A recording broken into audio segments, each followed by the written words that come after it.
اور اطالوی ایک دوسرے کو پسند نہیں کرتے۔ وہ مسلمان کو مشترک دشمن سمجھ کر اکٹھے ہیں، لیکن ان میں عداوت کی حد تک اختلاف ہیں۔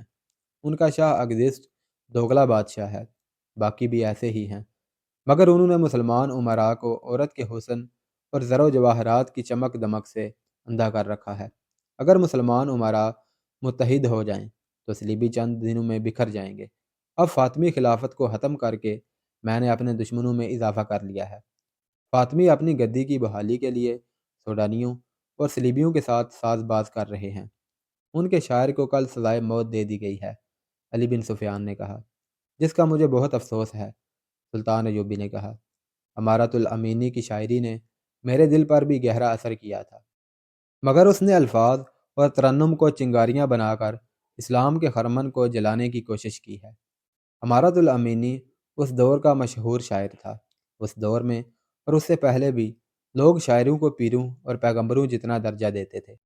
شاعر الفاظ اور ترنم سے فوجوں میں جذبے کی نئی روح پھونک دیا کرتے تھے۔ یہی درجہ اس مسلمان شاعر کو حاصل تھا۔ اس نے لوگوں میں جو مقام پیدا کر رکھا تھا، اسے اس نے اس طرح استعمال کرنا شروع کر دیا تھا کہ ایک طرف وہ لوگوں میں جہاد کا جذبہ بہتا کرتا تھا اور ساتھ ہی فاطمی خلافت کی عظمت کی دھاک لوگوں کے دلوں میں بٹھاتا تھا۔ اسے فاطمی خلافت کی اتنی پشت پناہی حاصل تھی کہ اس نے سلطان ایوبی کے خلاف زہر اگلنا شروع کر دیا تھا۔ اس کے آخری اشعار یہ تھے، مجھے فاطمی خلافت کی محبت کا تانا دینے والوں، مجھ پر لعنت بھیجو، میں تمہیں لعنت کے لائق سمجھتا ہوں۔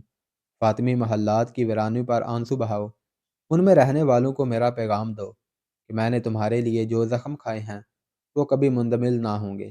اس کے گھر اچانک چھاپا مارا گیا تھا۔ وہاں سے دستاویزی ثبوت ملا تھا کہ وہ صرف فاطمی خلافت کا ہی خیر خواہ نہیں بلکہ صلیبیوں کا وظیفہ خور بھی ہے۔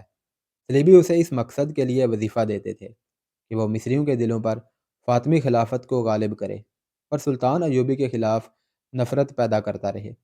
اسے سزائے موت دے دی گئی تھی۔ جس قوم کے شاعر بھی دشمن کے وظیفہ خور ہوں، اس قوم کے لیے ذلت و رسوائی ہے، سلطان ایوبی نے کہا۔ دربان اندر آیا اور کہا کہ معزول خلیفہ العاضد کا قاصد آیا ہے۔ سلطان ایوبی کے ماتھے کے شکن گہرے ہو گئے۔ اس نے کہا، خلافت کے سوا یہ بوڑھا مجھ سے اور کیا مانگ سکتا ہے؟ دربان سے کہا، اسے اندر بھیج دو۔ العاضد کا قاصد اندر آیا اور کہا، خلیفہ کا سلام پیش کرتا ہوں۔ وہ اب خلیفہ نہیں ہے، سلطان ایوبی نے کہا۔ 2 مہینے ہو گئے ہیں اسے معزول ہوئے، وہ اپنے محل میں قید ہے۔ معافی چاہتا ہوں قابل صد احترام امیر، قاصد نے کہا، عادت کے تحت منہ سے نکل گیا ہے۔ العاضد نے بعد از سلام کہا ہے کہ بیماری نے بستر پر ڈال دیا ہے، اٹھنا محال ہے، ملنے کی خواہش ہے، اگر امیر محترم تشریف لا سکیں تو احسان ہوگا۔ سلطان ایوبی نے بے قراری سے اپنی ران پر ہاتھ مارا اور کہا، وہ مجھے بلا رہا ہے کیونکہ وہ ابھی تک اپنے آپ کو خلیفہ سمجھتا ہے۔ نہیں امیر مصر، قاصد نے کہا، ان کی حالت بہت خراب ہے۔ محل کے طبیب نے خطرے کا اظہار کیا ہے، یہ ان کا دیرینہ مرض ہے جو غم اور غصے میں تیز ہو جاتا ہے۔ اب تو وہ اٹھنے سے معذور ہو گئے ہیں۔ قاصد نے ذرا جھجک کر کہا، انہوں نے یہ بھی کہا ہے کہ آپ اکیلے تشریف لائیں، راز کی 2-4 باتیں ہیں جو کسی دوسرے کے سامنے نہیں کی جا سکتی۔ انہیں بعد السلام کہنا، سلطان ایوبی راز کی سب باتیں جانتا ہے۔ سلطان ایوبی نے کہا، اب راز کی باتیں خدا سے کہنا، اللہ آپ کو معاف کرے۔ قاصد مایوس ہو کر چلا گیا۔ سلطان ایوبی نے دربان کو بلا کر کہا کہ طبیب کو بلاؤ۔ اس نے علی بن سفیان اور بہاؤالدین شداد سے کہا، اس نے مجھے اکیلا آنے کو کہا ہے، کیا اس میں کوئی چال نہیں؟ کیا میرا خدشہ غلط ہے کہ مجھے محل میں بلا کر میرا کام تمام کرنا چاہتا ہے؟ اسے مجھ پر اوچھا وار کرنا چاہیے، اسے حق حاصل ہے۔ آپ نے اچھا کیا، نہیں گئے، شداد نے کہا، اور علی بن سفیان نے تائید کی۔ طبیب آ گیا تو سلطان ایوبی نے اسے کہا، آپ العاضد کے پاس چلے جائیں، میں جانتا ہوں وہ بہت مدت سے بیمار ہے، معلوم ہوتا ہے کہ اس کا طبیب مایوس ہو گیا ہے، آپ جا کر دیکھیں اور اس کا علاج کریں، یہ بھی ہو سکتا ہے کہ وہ بیمار نہ ہو، اگر ایسا ہے تو مجھے بتائیں۔ سابق خلیفہ العاضد کو اسی محل میں رہنے کی اجازت دے دی گئی تھی جو اس کی خلافت کی گدی تھی۔ اس محل کو اس نے جنت بنا رکھا تھا۔ حرم دیس دیس کی خوبصورت عورتوں سے پر رونق تھا۔ لونڈیوں کا ہجوم الگ تھا، سینکڑوں محافظوں کا دستہ مستعد رہتا تھا۔ فوجی کماندار حاضری میں کھڑے رہتے تھے۔ سلطان ایوبی کے لائے ہوئے انقلاب نے اس محل کی دنیا ہی بدل ڈالی تھی۔ خلیفہ اب خلیفہ نہیں رہا تھا۔ محل میں عیش و عشرت کا تمام سامان جوں کا توں رہنے دیا گیا۔ فوجی کمانداروں اور محافظ دستے کو وہاں سے ہٹا دیا گیا تھا۔ فوج کا ایک دستہ اب بھی وہاں نظر آتا تھا، مگر یہ العادت کا محافظ نہیں، پہرے دار تھا۔ خلافت کا محل چونکہ سازشوں کا مرکز تھا، اس لیے وہاں اب پہرا لگا دیا گیا تھا۔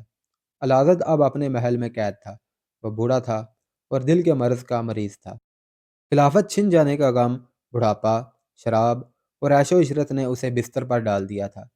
چند دنوں میں وہ لاش کی مانند ہو گیا تھا۔ اس کی تیمارداری کے لیے 2 ادھیڑ عمر عورتیں اور ایک خادم اس کے کمرے میں موجود تھا۔ العادت آنکھیں کھولتا، انہیں دیکھتا اور آنکھیں بند کر لیتا تھا۔ محل کا طبیب اسے دوائی پلا گیا تھا۔ 2 جوان لڑکیاں کمرے میں آئیں۔ یہ العادت کے حرم کی رونق تھی۔ ان میں سے ایک نے خلیفہ کا ہاتھ اپنے ہاتھ میں لیا اور اس پر جھک کر صحت کا حال احوال پوچھا۔ دوسری نے العادت کا چہرہ دونوں ہاتھوں میں تھام کر اسے صحت یابی کی دعا دی۔ دونوں لڑکیوں نے ایک دوسری کی آنکھوں میں دیکھا اور ایک نے کہا، آپ آرام فرمائیں، ہم آپ کو بے آرام نہیں کریں گی۔ دوسری نے کہا، ہم ہر وقت ساتھ والے کمرے میں موجود رہتی ہیں، بلا لیا کریں۔ اور دونوں کمرے سے نکل گئیں۔ العادت نے کراہ کر لمبی آہ بھری اور اپنے پاس کھڑی ادھیڑ عمر عورتوں سے کہا، یہ دونوں لڑکیاں میری تیمارداری کے لیے نہیں آئی تھیں، یہ دیکھنے آئی تھیں کہ میں کب مر رہا ہوں۔ میں جانتا ہوں انہوں نے اپنی دوستیاں لگا رکھی ہیں، یہ گدھ ہیں، میرے مرنے کا انتظار کر رہی ہیں۔ ان کی نظر میرے مال اور دولت پر ہے۔ تم تینوں کے سوا یہاں میرا ہمدرد کون ہے؟ کوئی نہیں، کوئی بھی نہیں۔ فاطمی خلافت کے نعرے لگانے والے کہاں گئے؟ اس نے دل پر ہاتھ رکھ لیا اور کروٹ بدل لی۔ اتنے میں قاصد کمرے میں آیا اور کہا، امیر مصر نے آنے سے انکار کر دیا ہے۔ او بد نصیب صلاح الدین، العادت نے کراہنے والے لہجے میں کہا، میرے مرنے سے پہلے ایک بار تو آ جاتا۔ صدمے نے اس کی تکلیف میں اضافہ کر دیا۔ اس نے نخیف آواز میں رک رک کر کہا، اب تو میری لونڈیاں بھی میرے بلانے پر نہیں آتی، امیر مصر کیوں آئے گا؟ مجھے گناہوں کی سزا مل رہی ہے۔ میرے خون کے رشتے بھی ٹوٹ گئے ہیں، ان میں سے بھی کوئی نہیں آیا۔ وہ میرے جنازے پر آئیں گے اور محل میں جو ہاتھ لگا اٹھا کر چلے جائیں گے۔ وہ کچھ دیر کراہتا رہا۔ دونوں تیماردار عورتیں پریشانی کے عالم میں اس کی باتیں سنتی رہیں۔ ان کے پاس تسلی اور حوصلہ افزائی کے لیے بھی جیسے کوئی الفاظ نہیں رہے تھے۔ ان کے چہروں پر خوف سا طاری تھا، جیسے وہ خدا کے اس قہر سے ڈر رہی تھی جو بادشاہ کو گدھا اور امیر کو فقیر بنا دیتا ہے۔ دونوں نے چونک کر دروازے کی طرف دیکھا۔ ایک سفید ریش بزرگ کھڑا تھا۔ وہ ذرا رک کر اندر آیا اور العادت کی نبض پر ہاتھ رکھ کر کہا، السلام علیکم، میں امیر مصر کا طبیب خاص ہوں۔ انہوں نے مجھے آپ کے علاج کے لیے بھیجا ہے۔ کیا امیر مصر میں اتنی سی بھی مروت نہیں رہی کہ آ کے مجھے دیکھ جاتا؟ العادت نے کہا، میرے بلانے پر بھی نہ آیا۔ اس کے متعلق میں کچھ نہیں کہہ سکتا۔ طبیب نے کہا، انہوں نے مجھے آپ کے علاج کے لیے بھیجا ہے۔ میں یہ کہنے کی جرت نہیں کروں گا کہ اتنے بڑے واقعہ کے بعد، جس میں باقاعدہ جنگ ہوئی اور ہزاروں جانیں ضائع ہو گئیں، امیر مصر شاید یہاں نہیں آئیں گے۔ انہیں آپ کی صحت کی فکر ضرور ہے۔ ایسا نہ ہوتا تو وہ مجھے آپ کے علاج کا حکم نہیں دیتے۔ اس حالت میں آپ ایسی کوئی بات ذہن میں نہ لائیں جو آپ کے دل کو تکلیف دیتی ہے، ورنہ علاج نہیں ہو سکے گا۔ میرا علاج ہو چکا، العادت نے کہا۔ میرا ایک پیغام غور سے سن لو، صلاح الدین کو لفظ بہ لفظ پہنچا دینا۔ میری نبض سے ہاتھ ہٹا لو۔ میں اب دنیا کی حکمت اور تمام دوائیوں سے بے نیاز ہو چکا ہوں۔ سنو طبیب، صلاح الدین سے کہنا کہ میں تمہارا دشمن نہ تھا، میں تمہارے دشمنوں کے جال میں آ گیا تھا۔ یہ بدقسمتی میری ہے یا صلاح الدین کی کہ میں اپنے گناہوں کا اعتراف اس وقت کر رہا ہوں جب میں ایک گھڑی کا مہمان ہوں۔ صلاح الدین سے کہنا کہ میرے دل میں ہمیشہ تمہاری محبت رہی ہے اور تمہاری محبت کو ہی دل میں لیے دنیا سے رخصت ہو رہا ہوں۔ میرا جرم یہ ہے کہ میں نے زر و جواہرات اور حکمرانی کی محبت بھی اپنے دل میں پیدا کر لی، جو اسلام کے احترام پر غالب آ گئی۔ آج سب نشے اتر گئے ہیں۔ وہ لوگ جو میرے پاؤں میں بیٹھا کرتے تھے، وہ بیگانے ہو گئے ہیں۔ وہ لونڈیاں بھی میرے مرنے کی منتظر ہیں جو میرے اشاروں پر ناچا کرتی تھی۔ میرے دربار میں عریاں رقص کرنے والی لڑکیاں مجھے نفرت کی نگاہوں سے دیکھتی ہیں۔ ان کم بختوں نے مجھے خدا بنا ڈالا، مگر آج جب حقیقی خدا کا بلاوا آیا ہے تو مجھ پر یہ حقیقت روشن ہوئی ہے، میں نے اس کو نجات کا ذریعہ سمجھا ہے کہ اپنے گناہوں کا اعتراف کر لوں اور صلاح الدین کو ایسے خطروں سے خبردار کرتا جاؤں جن سے شاید وہ واقف نہیں۔ اسے کہنا کہ میرے محافظ دستے کا سالار رجب زندہ ہے اور سوڈان میں کہیں روپوش ہے۔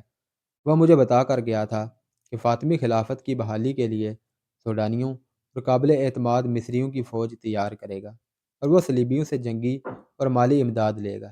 صلاح الدین سے کہنا کہ اپنے محافظ دستے پر نظر رکھے، اکیلا باہر نہ جائے، رات کو زیادہ محتاط رہے کیونکہ رجب نے فدائیوں کے ساتھ ایوبی کے قتل کا منصوبہ بنا لیا ہے۔ اسے کہنا کہ مصر تمہارے لیے آگ اگلنے والا پہاڑ ہے، تم جنہیں دوست سمجھتے ہو وہ بھی تمہارے دشمن ہیں، اور وہ جو تمہاری آواز کے ساتھ آواز ملا کر وسیع سلطنت اسلامیہ کے نعرے لگاتے ہیں، ان میں صلیبیوں کے پالے ہوئے سانپ موجود ہیں۔ تمہارے جنگی شعبے میں فیض الفاطمی بڑا حاکم ہے، مگر تم نہیں جانتے کہ وہ تمہارے محالفین میں سے ہے۔ وہ رجب کا دستے راست ہے۔ تمہاری فوج میں ترک، شامی اور دوسرے عربی نسل کے جو کماندار اور سپاہی ہیں، ان کے سوا کسی پر بھروسہ نہ کرنا۔ یہ سب تمہارے وفادار اور اسلام کے محافظ ہیں۔ مصری فوجیوں میں قابل اعتماد بھی ہیں اور بے وفا بھی۔ تم نہیں جانتے کہ تم نے جب سوڈانی لشکر پر فیصلہ کن حملہ کیا تھا تو حملہ آوروں دستوں میں دو دستوں کے کماندار تمہاری چال کو ناکام کرنے کے لیے تمہاری ہدایات اور احکام پر غلط عمل کرنا چاہتے تھے، لیکن تمہارے ترک اور عرب سپاہیوں میں جوش اور جذبہ ایسا تھا کہ اپنے کماندار کے حکم کا انتظار کیے بغیر وہ سوڈانیوں پر قہر بن کر ٹوٹے، ورنہ یہ دو کماندار جنگ کا پاسا پلٹ کر تمہیں ناکام کر دیتے۔ الازد مری مری آواز میں رک رک کر بولتا رہا۔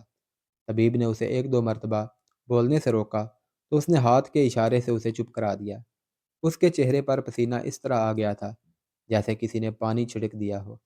دونوں عورتوں نے اس کا پسینہ پونچھا، لیکن پسینہ چشمے کی طرح پھوٹتا آ رہا تھا۔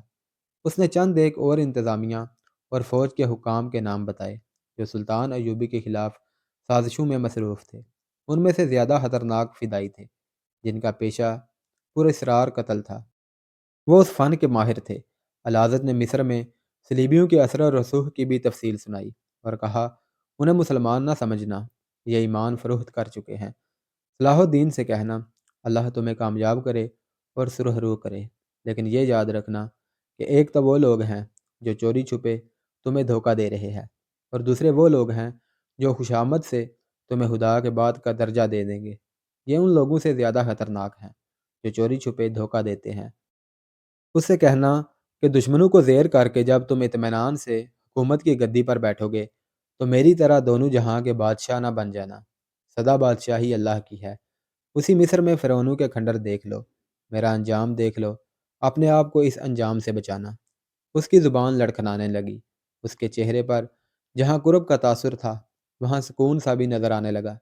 اس نے بولنے کی کوشش کی مگر خلق سے ہراٹے سے نکلے اس کا سر ایک طرف لڑک گیا اور وہ ہمیشہ کے لیے خاموش ہو گیا۔ یہ واقعہ ستمبر 1181 کا ہے۔ طبیب نے سلطان ایوبی کو اطلاع بھجوائی۔ محل میں الازد کی موت کی خبر پھیل گئی۔ محل کے کسی گوشے سے رونا تو دور کی بات ہے، ہلکی سی سسکی بھی نہ سنائی دی۔ صرف ان دو عورتوں کے آنسو بہہ رہے تھے جو آخری وقت اس کے پاس تھیں۔ سلطان ایوبی چند ایک حکام کے ساتھ فوراً محل آ گیا۔ اس نے دیکھا کہ وہاں برآمدوں اور غلام گردشوں میں کچھ سرگرمی سی تھی۔ اسے شک ہوا۔ اس نے محافظ دستے کے کماندار کو بلا کر حکم دیا کہ محل کے تمام کمروں میں گھوم جاؤ، تمام مردوں، عورتوں اور لڑکیوں کو کمروں سے نکال کر باہر صحن میں بٹھا دو اور کسی کو باہر نہ جانے دو۔ کسی کو کیسی ہی ضرورت کیوں نہ ہو استبل سے کوئی گھوڑا نہ کھولے۔ سلطان ایوبی نے محل پر قبضہ کرنے کا حکم دیا۔ اس نے عجیب چیز یہ دیکھی کہ الازد جو اپنے آپ کو بادشاہ بنائے بیٹھا تھا اور جس نے شراب اور عورت کو ہی زندگی جانا تھا، اس کی میت پر رونے والا کوئی نہ تھا۔ محل مردوں اور عورتوں سے بھرا پڑا تھا مگر کسی کے چہرے پر اداسی کا تاثر بھی نہیں تھا۔ طبیب سلطان ایوبی کو الگ لے گیا اور اسے الازد کی آخری باتیں سنائیں۔ اس نے اپنی رائے ان الفاظ میں دی کہ آپ کو آخری وقت میں اس کے بلاوے پر آ جانا چاہیے تھا۔ سلطان ایوبی نے اسے بتایا کہ وہ اس حدشے کے پیش نظر نہیں آیا کہ اس شخص کا کوئی بھروسہ نہ تھا، اور دوسری وجہ یہ تھی کہ اسے ایمان فروشوں سے نفرت تھی۔ مگر اب طبیب کی زبانی العزد کا آخری پیغام سن کر سلطان ایوبی کو سخت پچھتاوا ہونے لگا تھا۔ وہ بہت بے چین ہو گیا تھا اور اس نے کہا، اگر میں آ جاتا تو اس کے منہ سے کچھ اور راز کی باتیں نکلوا لیتا۔ وہ کوئی راز سینے میں نہ لے گیا ہو۔ متعدد مورخین نے اپنی تحریروں میں لکھا ہے کہ العزد بے شک عیاش اور گمراہ تھا۔ اس نے سلطان ایوبی کے خلاف سازشوں کی پشت پناہی بھی کی، لیکن اس کے دل میں سلطان ایوبی کی محبت بہت تھی۔ دو مورخین نے یہ بھی لکھا ہے کہ اگر سلطان ایوبی العزد کے بلاوے پر چلا جاتا تو العزد اسے اور بھی بہت سی باتیں بتاتا۔ بہرحال تاریخ ثابت کرتی ہے کہ العزد کے بلاوے میں کوئی فریب نہ تھا۔ اس نے اپنی روح کی نجات کے لیے اور سلطان ایوبی کی محبت کے لیے گناہوں کی بخشش مانگنے کا یہ طریقہ اختیار کیا تھا۔ بہت مدت تک سلطان ایوبی تعصف میں رہ گیا کہ وہ آخری وقت العزد کی باتیں نہ سن سکا۔ بعد میں ان تمام افراد کے خلاف الزامات صحیح ثابت ہوئے تھے جن کی العزد نے نشاندہی کی تھی۔ سلطان ایوبی نے ان تمام افراد کے نام علی بن سفیان کو دے کر حکم دیا کہ ان سب کے ساتھ اپنے جاسوس اور سراغ رساں لگا دو، لیکن کسی کو مکمل شہادت اور ثبوت کے بغیر گرفتار نہ کرنا۔ ایسے طریقے اختیار کرو کہ وہ عین موقع پر پکڑے جائیں، کہیں ایسا نہ ہو کہ کسی کے ساتھ بے انصافی ہو جائے۔ یہ احکام دے کر اس نے کفن دفن کے انتظامات کرائے۔ اسی شام العزد عام قبرستان میں دفن کر دیا گیا، جہاں تھوڑے ہی عرصے بعد قبر کا نام و نشان مٹ گیا۔ سلطان ایوبی نے محل کی تلاشی لی، وہاں سے اس قدر سونا، جواہرات اور بیش قیمت تحائف نکلے کہ سلطان ایوبی حیران رہ گیا۔ اس نے حرم کی تمام عورتوں اور جوان لڑکیوں کو علی بن سفیان کے حوالے کر دیا اور حکم دیا کہ معلوم کرو کون کہاں کی رہنے والی ہے۔ ان میں سے جو اپنے گھروں کو جانا چاہتی ہیں انہیں اپنی نگرانی میں گھروں تک پہنچا دو، اور ان میں جو غیر مسلم اور فرنگی ہیں ان کے متعلق پوری طرح چھان بین کر کے معلوم کرو کہ وہ کہاں سے آئی تھی اور ان میں مشتبہ کون کون سی ہیں۔ مشتبہ کو آزاد نہ کیا جائے بلکہ اس سے معلومات حاصل کی جائیں۔ سلطان ایوبی نے محل سے برآمد ہونے والا مال و دولت ان تعلیمی اداروں، مدرسوں اور ہسپتالوں میں تقسیم کر دیا جو اس نے مصر میں کھولے تھے۔ العزد نے مرنے سے پہلے اپنے محافظ دستے کے سالار رجب کے متعلق بتایا تھا کہ وہ سوڈان میں روپوش ہے، جہاں وہ سلطان ایوبی کے خلاف فوج تیار کر رہا ہے اور وہ صلیبیوں سے بھی مدد لے گا۔ علی بن سفیان نے 6 ایسے جانباز منتخب کیے جو لڑاکا جاسوس تھے۔ ان کا کماندار رجب کو پہچانتا تھا۔ انہیں تاجروں کے بھیس میں سوڈان روانہ کر دیا گیا۔ انہیں یہ حکم دیا گیا تھا کہ ممکن ہو سکے تو اسے زندہ پکڑ لائیں، ورنہ وہیں قتل کر دیں۔ جس وقت یہ پارٹی سوڈان کو روانہ ہوئی، اس وقت رجب سوڈان میں نہیں بلکہ فلسطین کے ایک مشہور اور مضبوط قلعے شوبک میں تھا۔ فلسطین پر صلیبیوں کا قبضہ تھا، انہوں نے اس خطے کو اڈا بنا لیا تھا۔ مسلمانوں پر انہوں نے عرصہ حیات تنگ کر رکھا تھا۔ مسلمان وہاں سے کنبہ در کنبہ بھاگ رہے تھے، وہاں کسی مسلمان کی عزت محفوظ نہیں تھی۔ صلیبی ڈاکوؤں کی صورت بھی اختیار کرتے جا رہے تھے۔ وہ مسلمانوں کے قافلوں کو لوٹ کر فلسطین میں آ جاتے تھے، لڑکیوں کو بھی اغوا کر کے لاتے تھے۔ یہی وجہ تھی کہ سلطان ایوبی سب سے پہلے فلسطین کو فتح کرنا چاہتا تھا تاکہ مسلمانوں کے جان و مال اور آبرو کو محفوظ کیا جا سکے۔ اس سے بڑی وجہ یہ تھی کہ قبلہ اول پر صلیبی قابض تھے، مگر مسلمان امراء کا یہ عالم تھا کہ وہ صلیبیوں کے ساتھ دوستی کرتے پھرتے تھے۔